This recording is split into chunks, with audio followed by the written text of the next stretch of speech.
بسم اللہ الرحمن الرحیم۔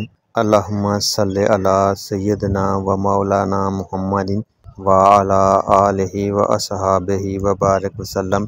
تمام پیارے اسلامی بہن اور بھائیوں کا السلام علیکم۔ دوستو، آج میں آپ کو بڑی اہم بات بتانے لگا ہوں کہ درود شریف ہر پل مقبول، ہر گھڑی رحمت میں سموئے رکھتا ہے۔ دل اور جان سے عزیز مسلمانوں کوشش کریں جب جمعرات کا سورج غروب ہو جائے تو خدا کے حبیب اور اپنے آقا کریم پر درود شریف کی تعداد بڑھا دیا کریں۔ جمعرات اور جمعہ کے دن پڑا درود پاک کمال درجہ برکات رکھتا ہے۔ درود شریف کا ذکر کرنے والے کو رب اپنی رحمتوں میں ڈھانپ لیتا ہے۔